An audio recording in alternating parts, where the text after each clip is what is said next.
आज आपण पृथ्वीपासून खूप दूर निघालो आहोत. इतकं दूर की सूर्य आता फक्त प्रकाश देणारा तारा नाही, तो धोका बनतो. समोर दिसतोय एक लहानसा करडा ग्रह. न दिसणारी हवा, न ढग, न आकाश. हा आहे बुध ग्रह. सूर्याच्या इतक्या जवळ असलेला की इथे दिवस आणि रात्र म्हणजे जीवन आणि मृत्यूमधली सीमारेषा आहे. आपण बुध ग्रहाच्या दिशेने पुढे सरकत आहोत. आजूबाजूला शांतता आहे, इतकी खोल की स्वतःचा श्वासही इथे ऐकू आला नसता. बुधला स्वतःचे चंद्र नाही, त्याला कोणी सोबत नाही. हा ग्रह पूर्णपणे एकटा आहे. जसं जसं आपण जवळ जातो, सूर्य अधिक भयानक वाटू लागतो. त्याचा प्रकाश डोळे दिपवतो आणि सावल्या चाकूसारख्या तीक्ष्ण होतात. बुधवर वातावरण नाही, हवा नाही, म्हणजे सूर्याच्या किरणांना थांबवायला काहीच नाही. आपण आता ग्रहाच्या पृष्ठभागाकडे झुकत आहोत.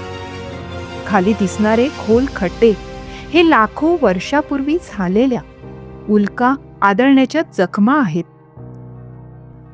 इथे काही भरून निघत नाही, वेळ सुद्धा थांबलेली आहे. आता तापमान वाढायला लागतं. दिवसा इथे तापमान 430 अंश सेल्सिअस पेक्षा जास्त असतं. इतकं की लोखंड पितळू शकेल, इतकं की दगड सुद्धा तापून फुटू लागतो.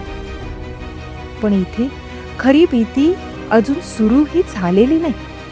कारण बुधवर रात्र आली की तापमान थेट उणे 180 अंश सेल्सिअस पर्यंत घसरतं. एका ग्रहावर इतका टोकाचा फरक, इथे काहीही समतोल नाही. आपण आता पृष्ठभागावर उतरलोय. खाली जमीन आहे, पण ती सुरक्षित नाही. इथे वारा नाही, आवाज नाही, फक्त सूर्याची सततची जळजळीत नजर. सूर्य थेट तुमच्यावर कोसळतोय. कोणताही फिल्टर नाही, कोणतीही ढाल नाही. तुमची सावलीही इथे थंड आणि मृत आहे. बुध ग्रहावर पृथ्वीप्रमाणे दिवस नाही. इथे एक दिवस 176 पृथ्वी दिवसांइतका लांब असतो. म्हणजे सूर्य अनेक आठवडे तुमच्यावर भाजत राहतो. जमीन गरम होते, दगड फुटतात, पृष्ठभाग ताण सहन करू शकत नाही आणि मग तो तुटतो. आपण आता या भेगांमधून पुढे जातोय. इथे कुठेही लावा वाहत नाही, पण उष्णता इतकी प्रचंड आहे की जमिनीखालचं जग अजूनही जिवंत आहे. बुधचा केंद्रभाग अजूनही तप्त आहे. तिथे लोखंडाचा विशाल गाभा आहे, पण तिथपर्यंत पोहोचण्याचा मार्ग नाही.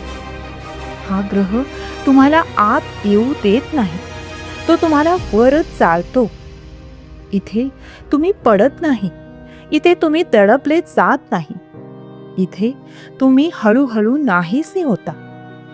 उष्णतेमुळे दृष्टी धूसर होते, प्रकाश पांढरा पडतो आणि शेवटी काहीच उरत नाही. हा आहे बुध ग्रह, शांत, निर्दय, खरा. आणि ही आहे बुध ग्रहाची वास्तविकता.